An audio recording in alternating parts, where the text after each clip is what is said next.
राष्ट्रवादी राष्ट्रीय अध्यक्षपदाच्या निवडीवर प्रश्नचिन्ह। राष्ट्रवादीचे माजी राष्ट्रीय सचिव सच्चिदानंद सिंग यांची सुनेत्रा पवार प्रफुल्ल पटेल यांना नोटीस। निवडणूक प्रक्रिया संविधानाच्या विरोधात असल्याचा दावा।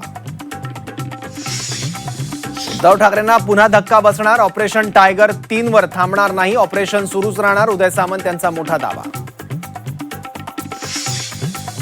लाडकी बहीण योजनेतून 92 लाख नावं वगळली। पात्रता निकषामुळे लाभार्थी संख्येत मोठी घट। लाडक्या बहिणी सरकारला जड झाल्या का, विरोधकांचा सवाल।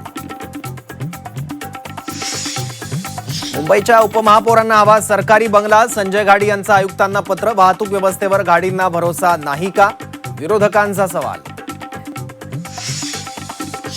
चेंबूरमधील झाड कोसळल्याच्या घटनेचा चौकशी समितीचा अहवाल समोर। दुर्घटनेला कंत्राटदार जबाबदार। कंत्राटदाराला 5 लाखांचा दंड। राज्यातील सरकारी आणि अनुदानित मागासवर्गीय मुलांच्या वसतिगृहांची प्रचंड दुरवस्था। कॅगच्या पाहणीतून धक्कादायक माहिती समोर, तर हॉस्टेलचा दर्जा वाढवण्याचे प्रयत्न सुरू। मंत्री शिरसाटांची माहिती। एलिफंटा बेटावरील दुकानांना हटवण्याची प्रक्रिया सुरू। दुकानांना अनधिकृत असल्याची नोटीस। स्थानिकांकडून भाडं भरण्याची कबुली।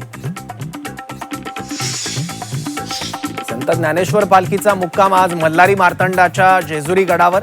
सोन्याच्या जेजुरीत वैष्णवांचा मेळा। जेजुरी गडावर उधळला विठू नामाचा भंडारा।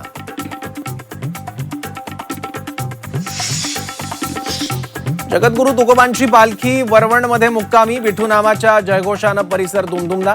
भक्तीचा मळा फुलवत विठुरायाच्या ओढीनं पाऊले चालती पंढरीची वाट।